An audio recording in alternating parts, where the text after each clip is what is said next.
Hi fellow nerds! In this video I will instruct you in how to make a natural wood, flower, and vine themed magic wand. I started out with a 12-inch wooden dowel. You can get these in like 10 packs at craft stores, and sharpen the tip to get it to look a bit more natural.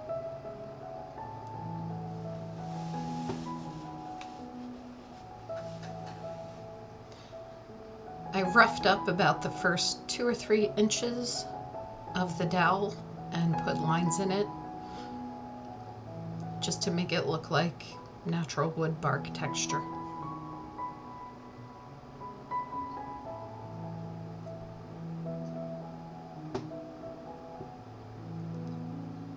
Then I sanded over it just to make sure there's no splinters.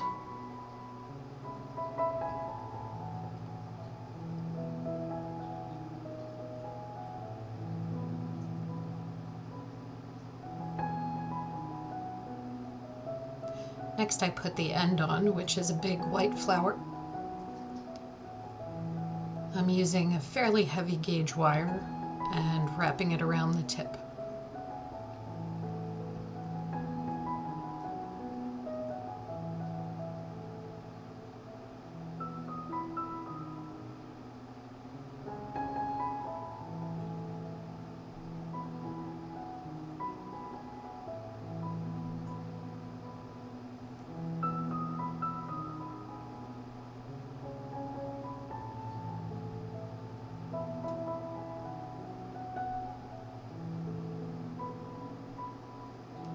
Now I'm securing that wire as well as the big flower onto the end with thermoplastic or hot glue. These flowers come in packages of a couple dozen to sometimes a couple hundred. They're made out of a polymer clay, and they are pre-made flour. I did not sculpt that myself.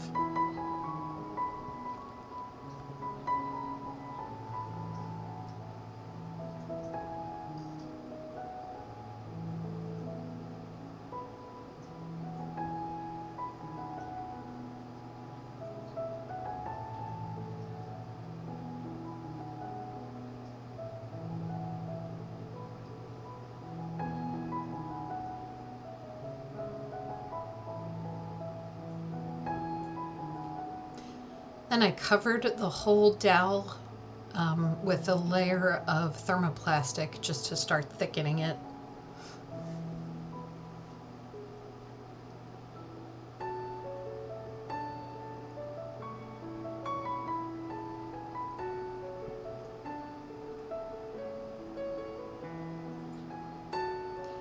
Now I'm attaching more flowers as well as some little leaves made out of check glass. I had a whole package of these leaves, but I've used them up and I need to reorder more. This collection of wands was called the Rites of Spring. This particular one I called Baby's Breath. They were very popular and I've sold all of them, so I'm working on a new batch of them now. So I'm sticking my finger into the hot glue here just to get it to adhere with this piece of wire. Don't do this. This is a terrible idea. I've since gotten little silicone finger covers to protect myself so I don't burn myself. So yeah, just to reiterate, don't do what I'm doing here. This is a bad idea.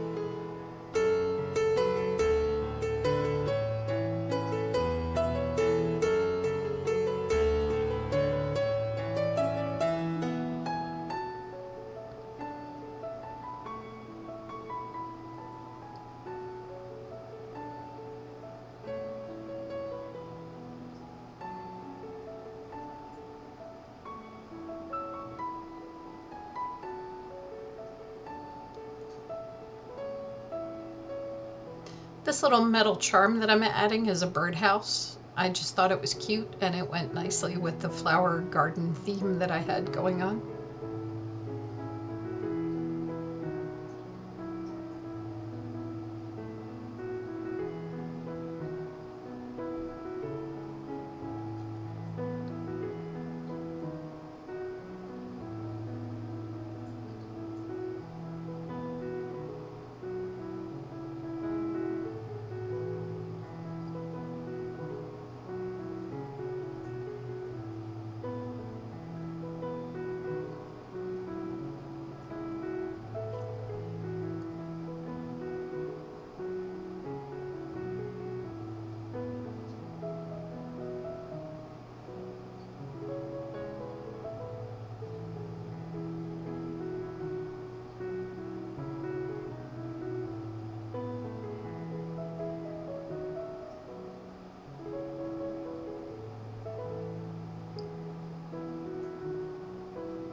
I'm securing the other end with thermoplastic, and once again, don't put your finger in hot glue.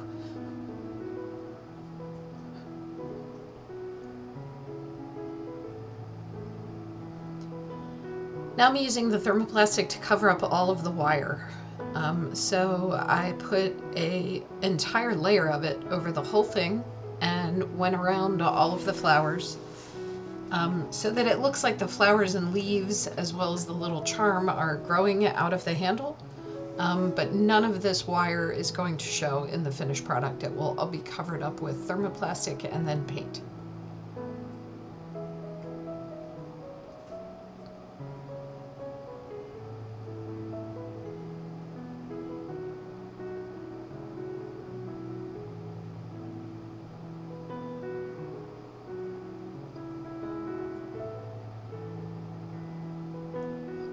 Those charms get really hot when you touch them to the thermoplastic. That's why I was pressing it down with my fingernail.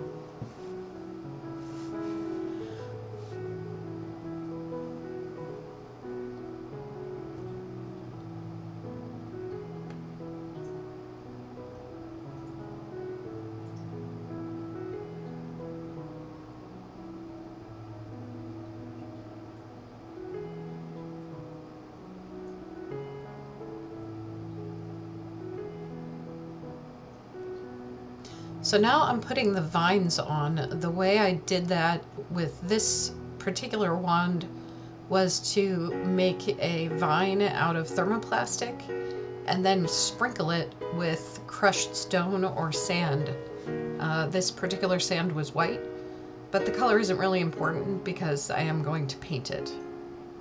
So the sand gives it a nice pebbled texture, which gives the vines a different texture than the rest of the handle of the wand.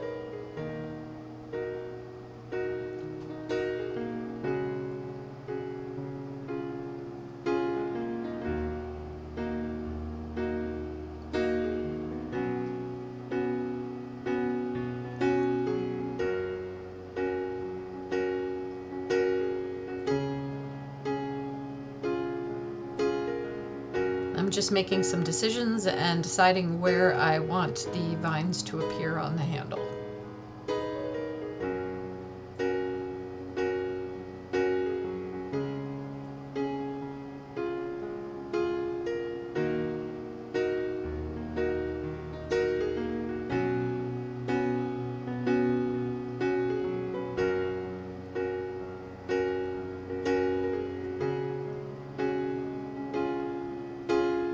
I used the leaves as connection points so that the vines looked like they were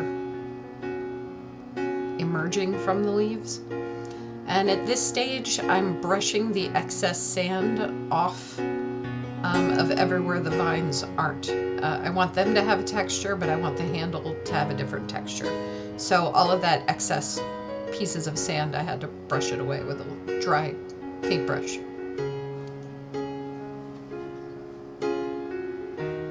Now I'm going to cover all of the vines and all of the part that's going to look like wood with a white gesso, just as a primer coat before painting. If you try to paint directly onto thermoplastic, the paint will bead up and it won't cover very well. So you have to put at least one coat of primer. Two is usually better.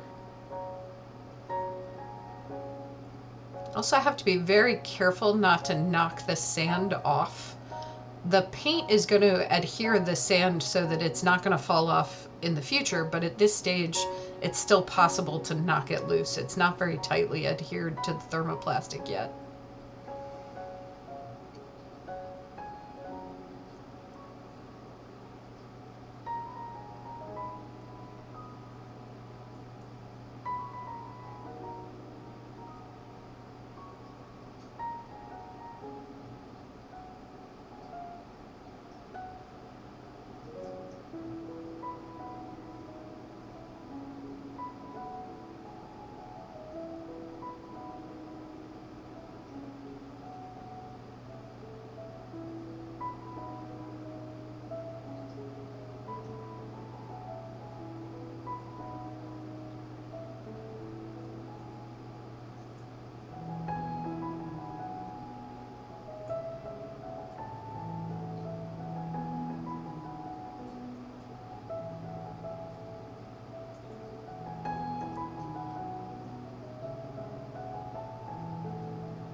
Now I'm starting to work on the wood bark.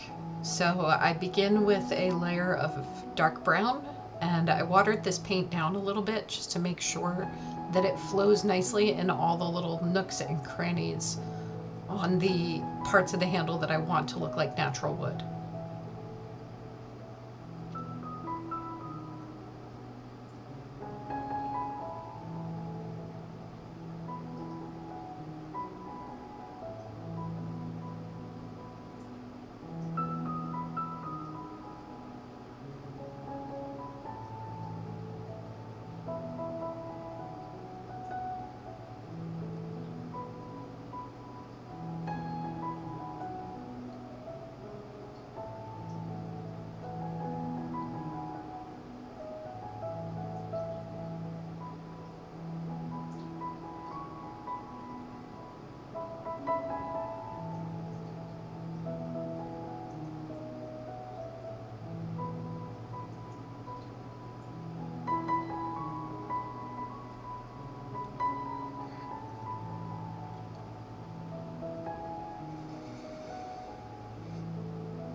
Now I'm using a layer of paint in a khaki color, just a little bit of it on a mostly dry brush to dry brush that paint over top of the brown and start creating a bit more depth in the color. And I wanted a fairly light wooden color for this one because it was called Baby's Breath and it was just supposed to be light and airy and pretty.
Now I'm putting another layer of dry brushed paint in a light cream color just to give the bark a little bit more shine and lightness to it.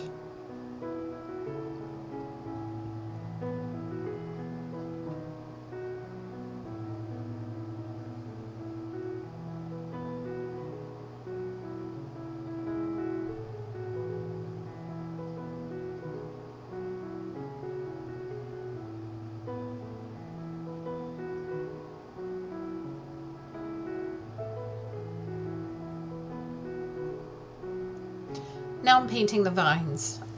This is a lovely dark, almost bluish green color called Emerald Isle, and it really made the vines stand out against all the predominantly light colors that already were there.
Now the vines have a lot of texture because the sand that was used on them, so now I'm using some very light green paint with a dry brush technique just to pick out some of those details and give them a little more depth and make them pop.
This looks like I'm painting white paint on top, but it's actually just glitter. So the white that you're seeing is the carrier for the glitter, and it'll dry clear and just leave the glitter behind. I wanted the vines to look wet, like they were glistening, and there's something about glitter that just makes stuff look a little bit more magical.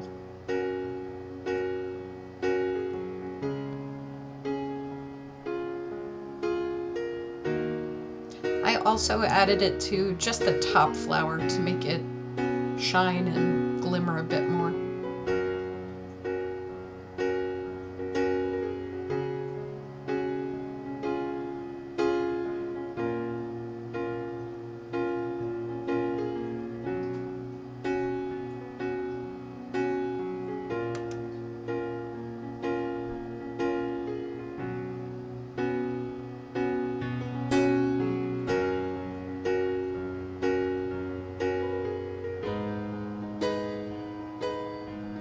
Now I'm adding a layer of shiny glaze onto all of the flowers so that all of them look just a bit wet and shimmery.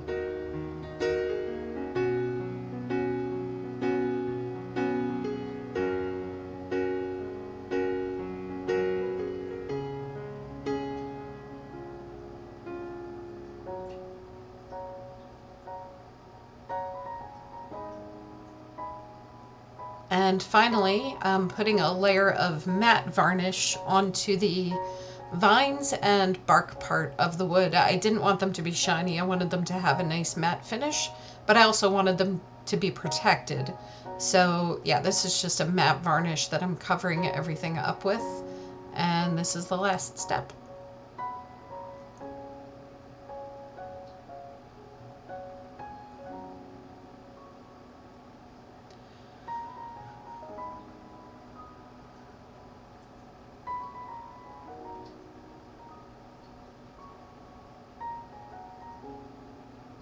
And here's this wand finished. I was really happy with the way this came out. I thought it looked very romantic and pretty, and I believe the person who purchased it was very happy with it as well. Thank you for watching.